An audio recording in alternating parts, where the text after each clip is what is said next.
and not therein. Look at what happens.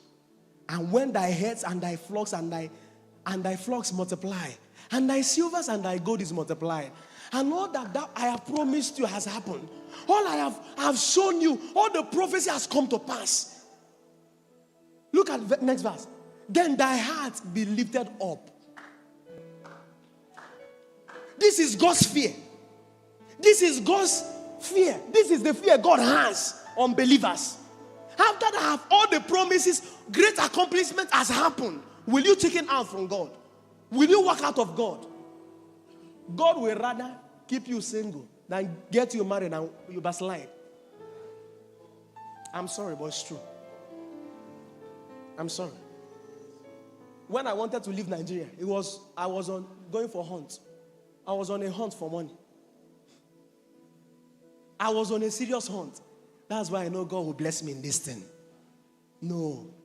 You see, how beautiful are the feet of them that preach the gospel of good tidings. I and I could bad shoes on our legs. Bad wristwatch. He said, how beautiful are the feet of them that preach the gospel of good tidings. I know it by the scriptures. So I told God in my prayers, this tie. Tie is that you are tied. Collar is that you are called and caught. Collar is that you are caught and called. So, look, Bible said that my yoke is easy and my burden is light. It might for me. You hear where they give evangelism, yonder bad flyers. In the negative supernatural, they will give you money, which is little mammon, not compared to what God is about to do. And then they will give you condition that is bigger than what they gave you.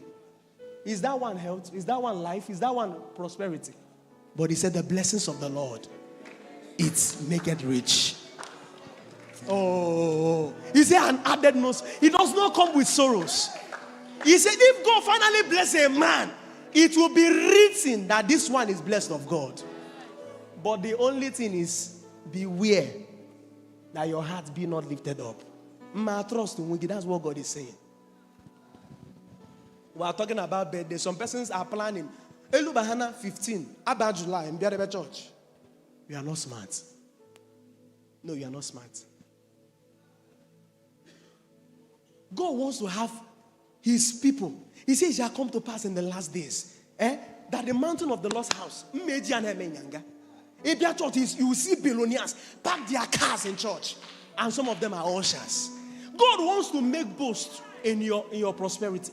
God wants to make boast that in your blessing. That this one, I raised him.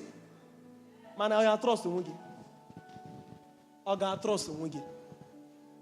You must do it until God will say, now I know. Sir. You make it until God and what you say, now I know. Johnson, you love me. That's where God wants to bring the church. Are you people hearing me? He said that thy heart be lifted up, and thou forget the Lord thy God, which brought thee forth. Look at where he started bringing them from. He said, how come you forget where I started from? How come? God used to be shocked when Christians taken out of church. Your marriage was almost collapsing. And then you walked into your daddy, and daddy prayed, and then God stepped in. And then you started doing well, marriage started going, business started going, and then one day, the devil stood up against you, and then incited one lady to give you one information. That was the day your offering, your prayer life, your commitment to God dropped. It is your church. I'm American, church.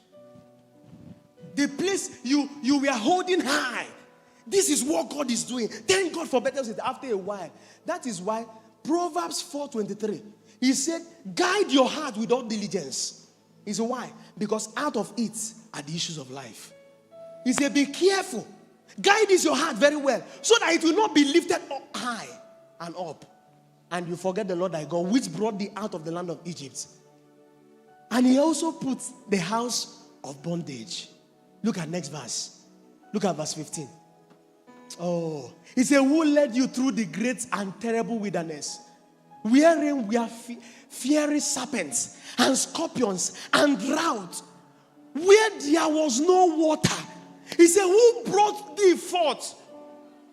Who brought thee forth water out of the rock of flint?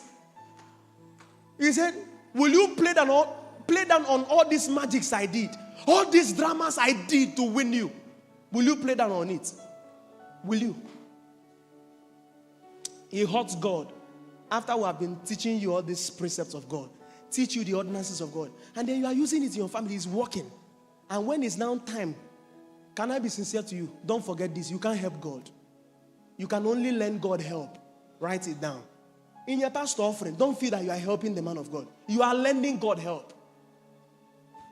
You are lending. A woman in the Bible understands that very well. Hannah, after he gave birth to his son, when he wanted to make covenant, he said, God, give me this son, and I'm going to lend him to you. I will lend my son to you. And God said yes. You can't help God, don't forget it. The first guy that tried to help God in the Bible died, Uzzah. Tried to help the ark that was falling. God showed an example that you can't help him.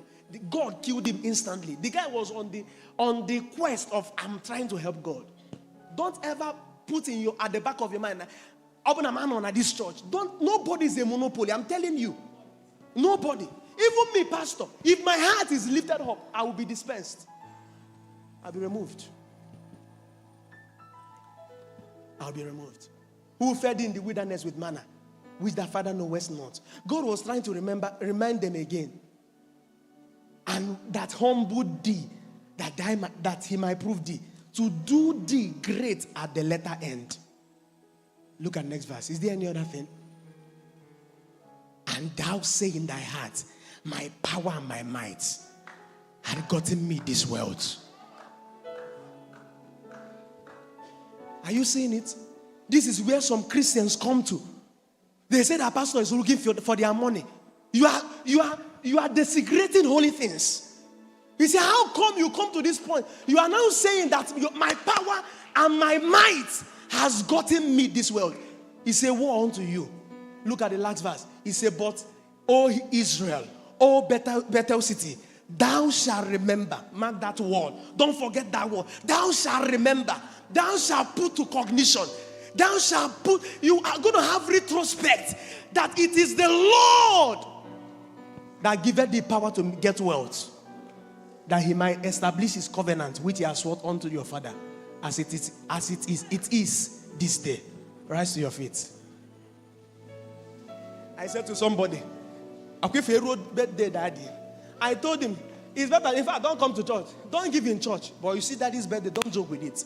It's the only window we have in a full year to say to a man that said yes to Jesus, we celebrate you and we honor you. Lift up your voice. Do you know one prayer you're going to pray?